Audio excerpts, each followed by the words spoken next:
Hello guys, good evening. સો welcome છે તમને બધાને મારા નવા વ્લોગમાં.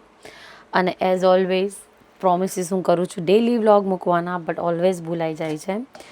સો સૌથી પહેલાં તો લાસ્ટ વીક મારું કેવું રહ્યું, કેમ કે સોરી હું શોધું છું ચપ્પુ હાલ, બિકોઝ એ પ્રાયોરિટી પર છે. I don't know where I kept. Hold on. Yes so finally મળી ગયું છે ચપ્પુ. અને જમવામાં બનાવવાનું છે બટાકાનું કોરું શાક, કેમ કે એ જ એક વસ્તુ છે જે ક્વિકલી હાલ બની શકે એમ છે. સો યસ, મારું લાસ્ટ વીક કેવું રહ્યું હું તમને એ બધાને બતાવવા માગું છું. તો બધાને મેં કીધું હતું કે હું વ્લોગ મૂકીશ. અમે લોકો ફરવા ગયા હતા દુબઈ વિથ ફેમિલી, અને રીઝન હતું કે મારા ભાઈ બહેનનો બર્થડે હતો. સો થયું કે લાવ જઈએ બધા ફરવાને. બધું જ એક્સપેન્સીસ છે, ટ્રીપ છે, બધું જ સ્પોન્સર કર્યું હતું મારા ભાઈએ. ફેમિલીના મને, મારા હસબન્ડને, મારા બેબીને, આખું મારા મોમ ડેડ, મતલબ આખું ફેમિલી ગયા હતા અમે લોકો. સો ક્યાં રોકાયા હતા અમે લોકો એ બધા જ મેં નાના નાના રીલ્સ બનાવી છે, નાના નાના વ્લોગ્સ બનાવ્યા છે. સો એમાં તમે લોકોએ જોઈ જ લીધું હશે કે કઈ હોટલમાં રૂક્યા હતા અમે લોકો. રહી વાત ટ્રીપની, અમે લોકો ગયા હતા 4 નાઇટ્સ અને 5 ડેઝ માટે. સો જે અમે હોટલમાં રોક્યા હતા એ દુબઈની ટોલેસ્ટ હોટલમાંથી એક હોટલ હતી. હવે હોટલ કઈ છે એ હું તમને એન્ડ ઓફ બતાવીશ video, because yes end of the video બતાવીશ કે કઈ હતી. અને ખાસિયત જો એ હોટલની હું તમને કહું તો તમે બધા રીલ્સમાં જોઈ જ લીધું હશે કે મારા ભાઈએ એવી રીતે લાઈક 4 રૂમ્સ બુક કરાવ્યા હતા.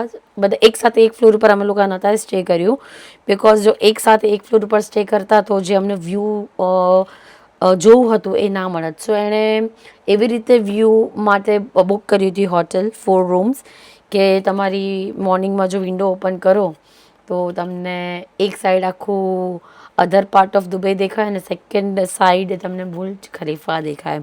સો આખા દિવસમાં તો આપણને એટલી નથી ખબર પડતી, બિકોઝ એમના હોટલ્સના મિરર એટલે બહુ ખાસ ક્લીન નહોતા. બટ અર્લી મોર્નિંગ લાઈક સવારે 6 વાગે તમે યા 5 વાગે ઉઠ્યા હોય ને બાય મિસ્ટેક જો તમારી આંખો વિન્ડો આગળ પડી ગઈ હોય તો એની લાઇટનિંગ્સ, એની સરાઉન્ડિંગ સુપર વ્યૂ હતું.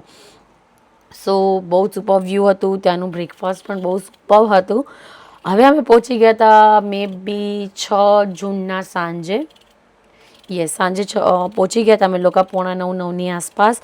અને એઝ તમને ખબર જ છે કે આપણે જનરલી બર્થડે જે હોઈએ છીએ એ સેમ લાઈક એક દિવસ પહેલાં રાતે 12 વાગે પછી સેલિબ્રેટ કરીએ છીએ. તો એ અમે દુબઈના તાજ હોટલમાં સેલિબ્રેટ કર્યું હતું.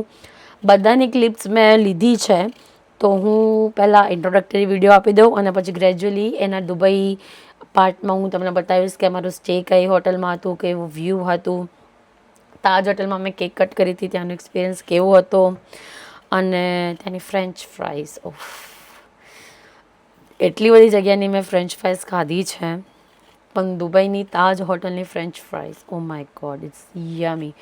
બરાબર છે. પણ એવું હતું કે કેક કટ કરવાના બહાને હું ગઈ, પણ પછી પાછી હું એ જગ્યાએ ન જઈ શકી, બિકોઝ મારા બેબીને ઊંઘવાનો ટાઈમ થઈ ગયો હતો, તો હું જતી રહી હતી ને એ લોકોએ પાર્ટી એન્જોય કરી હતી. બટ ડેફિનેટલી નેક્સ્ટ ટાઈમ હું ત્યાં જઈને ફરીથી ખાઈશ. તો 7th જૂનના અમે લોકોએ શાયદથી આઈ એમ નોટ શ્યોર, બટ શાયદથી મારા ભાભીએ સ્પોન્સર કરી હતી. લાઈક એણે આખું ક્રૂઝ બુક કરાવી હતી. સો આખું ફેમિલી ટોટલ અમે લોકો હતા એ 5, 6, 7, 8, 9 માણસો હતા વિથ માય બોય, રાઈટ. 9 માણસો અમે લોકો ત્યાં ગયા હતા. અને 9 માણસોની વચ્ચે એ લોકોએ ક્રૂઝ બુક કરાવી હતી. અને ક્રૂઝ વોઝ લાઈક અબાઉટ મે બી 6 થી 8 કલાક અમે ક્રૂઝમાં રહ્યા હતા. બપોરે થોડીક ગરમી લાગતી હતી, બટ સાંજે આફ્ટર 6 o'clock જેનું વ્યૂ હતું સુપર. જેણે મારા યુટ્યુબ ફેમિલી અને ઇન્સ્ટા ફેમિલીમાં જે લિંક છે એમને વિડીયોઝ જોઈ જશે. મેં નાની નાની ક્લિપ્સ મૂકી છે. સો એનો વ્યૂ પણ સુપર હતો. બહુ બધા ફોટો શૂટ કર્યા છે અમે લોકોએ. અને કહીને એક મેમોરેબલ ટ્રીપ બની ગઈ છે, બિકોઝ કહીએ ને કે એકલા ટ્રીપ તો એ લોકોએ ઘણી વખત કરી હશે, બટ વિથ ફેમિલી અને ફર્સ્ટ ટાઈમ એ લોકોએ શિવરાજને જોયું. સો સુપર ટ્રીપ. પછી 2 દિવસ અમે લોકો દુબઈ મોલ ફર્યા.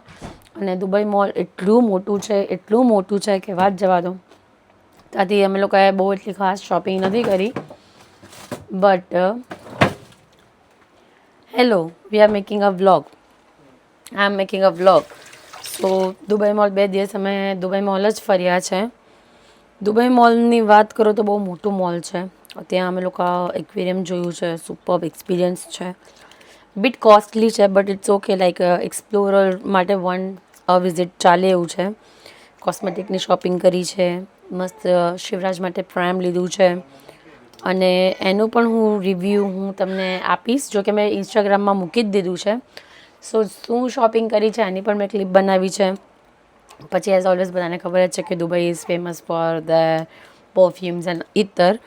સો ઇતર પણ અમે લોકોએ બધા અત્તર કહે છે બટ ઇટ્સ કોલ્ડ ઇતર. એની પણ શોપિંગ કરી અમે લોકોએ. Some of 1 or 2 items of gold લીધું છે. સો બહુ બધી શોપિંગ કરી છે અમે લોકોએ. તો બધાની ક્લિપ્સ મેં બનાવી છે. બટ લાઈક મેં એવું જોયું કે વિડીયો જ્યાં સુધી બનાવીએ છીએ ને ત્યાં સુધી મજા આવે છે, પણ પછી એમ થાય કે એડિટ કરીને કોણ મૂકે. બટ ડેફિનેટલી હું આ સિરીઝ બનાવીશ. મેં બધું શૂટ કર્યું છે. અને આવો એક્સપિરિયન્સ રહ્યો. અને 2 દિવસ દુબઈ મોલ ગયા. યસ. અને ત્યાંની બુર્જ ખલીફાની આગળ એક ફાઉન્ટેન શો છે. સાંજનો મસ્ટ ડુ વિઝિટ. બહુ સુપર્બ સાઉન્ડ સાથે મતલબ સાઉન્ડ સાથે એનું વાઇબ્સ આવે છે. અને લાસ્ટ ડે અમે લોકો બુર્જ ખલીફાના ટોપ ઓફ ધ વ્યૂ જોયું હતું, જ્યાં કહેવાય છે કે એક સાઈડ તમને ત્યાં નહીં, એ હતું કંઈક ફ્રેમ કરીને કંઈક કહેવાય છે. મને નામ યાદ નથી કેમ કે મેં ત્યાં વિઝિટ નહોતું કર્યું. સફારી અમે વિઝિટ નથી કર્યું બિકોઝ ઓલરેડી અમને બહુ જ ગરમી લાગતી હતી. તો બધાએ કીધું કે સફારી જશો તો ઓર ગરમ મતલબ લાગશે. સો 2 વસ્તુ અમે લોકોએ નથી જોઈ. બટ એના સિવાય જોવા જેવું બધું જ જોયું છે. ત્યાંનું માર્કેટ અમે જોયું છે. ઓલ્ડ દુબઈ અમે જોયું છે. સો ધીમે ધીમે બધી જ ક્લિપ્સ હું આમાં મૂકીશ પાર્ટમાં. પણ આજે મને એમ થયું કે બહુ દિવસે મેં કોઈ વ્લોગ નથી બનાવ્યો, ખાલી શોર્ટ વિડીયો હું અપલોડ કરું છું. બટ લેટ મી શેર કે કેવું રહ્યું એક્સપિરિયન્સ. અને આજે તારીખ છે 15 જૂન, સાંજના 7:30 વાગ્યા છે. હું તમને મારી શોપિંગની વસ્તુઓ બતાવીશ. ઇતર કયા કયા લીધા છે એ બતાવીશ. પ્રેમ બતાવીશ કે સુપર પ્રેમ છે, કોસ્ટલી છે બટ ઇટ વર્થ ઇટ. એ મેં હું બતાવીશ તમને. ગોલ્ડની મમ્મીએ ગિફ્ટ આપી છે એ વસ્તુ બતાવીશ. અને થોડુંક મેં મેકઅપનું સ્ટફ લીધું છે. હું મેકઅપનો શોખ તો મને છે. પહેલાં હું મેકઅપ કરતી હતી બટ મેકઅપમાં હું જનરલી આઈલાઇનર, લિપસ્ટિક અને કાજલ જ કરું. બટ આ વખતે ડિયોરમાંથી લાઈક સેફોરામાંથી મેં ડિયોરની ઓલમોસ્ટ આઇટમ્સ મને ગિફ્ટ કરી છે મારા ભાભી, મારી સિસ્ટર અને મારા ભાઈએ. સો એ પણ તમને બધી જ વસ્તુ બતાવીશ પણ ધીમે ધીમે. અને જો જેને બહુ આમ હોય તો એ જલ્દીથી મારા ઇન્સ્ટાગ્રામની આઈડી પર જોઈ શકે છે. અને યસ, બસ આજના માટે આટલું. Till that bye bye everyone, take care, good night.